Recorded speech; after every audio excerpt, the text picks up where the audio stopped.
just hit the subscribe button, the red button, underneath this video over to the right, and that'll sign you up on my YouTube channel. And then you can hit the small bell icon, so a little bell will go off and tell you each time I've started to broadcast a new one. I hope you enjoy it. For the next few of these Saturday history videos that I hope you like, tell your friends about them, I'm going to talk about the worst blunders that presidents have made. And one of the ones that's right up there at the top of the list is Franklin Roosevelt's plan to pack the Supreme Court. What had happened was that during Roosevelt's first term, there was an incredible litany of major, important, wonderful legislation that he passed. Obviously, it was the best first term any president has ever had, or probably will ever have. He not only stabilized the banking crisis and the other crises, he passed Social Security, he passed labor relations so that there would be unions could be formed. He passed federal deposit insurance so people could be safe about their money in the bank. He initiated broad public works that relieved unemployment in the Depression, and Social Security, old age pensions, disability pensions, unemployment insurance, workers' comp, all of that came from Roosevelt's first term.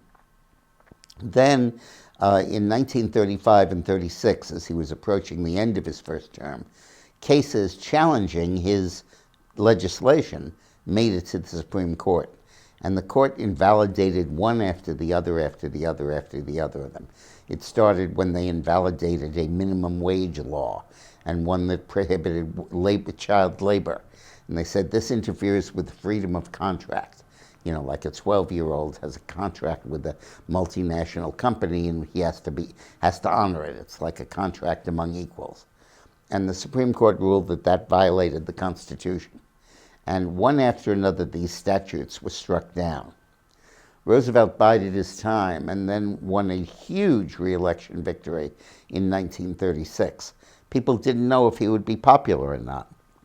He carried 46 of the 48 states at the time, and a huge margin of the popular vote. I think it may still stand as the all-time record, or at least it's very close. That swept in an overwhelming majority for the Democrats in Congress. In the House, they literally had 3/4 of the vote, and in the Senate, well more than the 2/3 they would need. So Roosevelt was feeling pretty cocky about it, and he proposed to pack the Supreme Court. He said that for each judge that was over the age of 70, there would be a new judge added to help, because the judges were overloaded and overworked, and this new judge would help. And they would expand the court by up to 6 members, making it up to a 15-man court. Now, the court had at some point been as large as 10 and as small as 6, and Congress clearly had the right to assign the number of judges. But this was an ideologically motivated effort to pack the court and make sure the decisions would come out right. And the people who had supported Roosevelt all along suddenly said, hey, this is going too far. His vice president, Gardner, John Nance Gardner, said, here's where I get off and cash in my chips, boys. And he walked around the Senate floor holding his nose and going down like that to subtly indicate his displeasure. And the country just rebelled. And all of the Republicans kept quiet, but all the Democrats who had supported Roosevelt ran out on him. Then the Supreme Court, while his bill was pending, completely reversed field. They, in fact, approved the minimum wage law they had earlier rejected, or identical law, reversed that decision. And then they reversed a lot of their decisions that had thrown out all of these New Deal programs. And in the middle of the fight, one of the really major right-wing judges retired, and that gave Roosevelt a liberal majority on the court. So the packing wasn't necessary. But FDR continued to push the plan, continued to demand its approval, was just blind to the reality, blinded by hubris and by pride. He was defeated resoundingly. The bill never made it onto the floor. It was sent back to committee where it died. And it cast a pall over Roosevelt's entire second term. After he had antagonized Congress and shown his vulnerability, senators who he had denounced were very reluctant to come back and support his programs. So in 1938, the first by-election, he announced he was going to purge these guys and throw them out of office in Democratic primaries. And he challenged the 7 or 8 senators to battles in primary fights and campaigned for their primary opponents.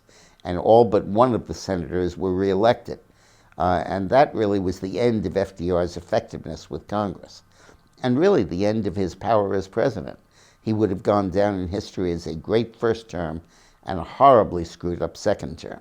And to make things even worse, there was a new depression that came about in 37 and 38, likely caused by the tax increases he had passed for Social Security. The benefits didn't start flowing till 41. The tax took effect in 37, so you took a lot of money out of the economy, and that really screwed things up and sent unemployment skyrocketing again. So he would have gone down in history as a failed president, at least after his second term. Then, of course, World War II began, and he bravely pushed for our intervention step after step. And when he came up for the third term and made the daring, unprecedented decision to seek a third term, he was overwhelmingly elected because we were, in effect, right in the middle of a war. Today's Lunch Alert is sponsored by LCR Health. There's a technique that you can do at home that reduces deadly belly fat and slimmer waists and gives you a shot at better health. But there's a catch. The medical establishment wants to spend 5 years and $65 million testing this technology before it makes it available to everybody. There is a doctor, though, that thinks it's immoral for something that's this effective and this simple to be delayed this long. So he's offering a home version of it that you can do in your home that really will have surprising health benefits, they say. So watch the video when this ends and you'll learn about it. Thanks a lot.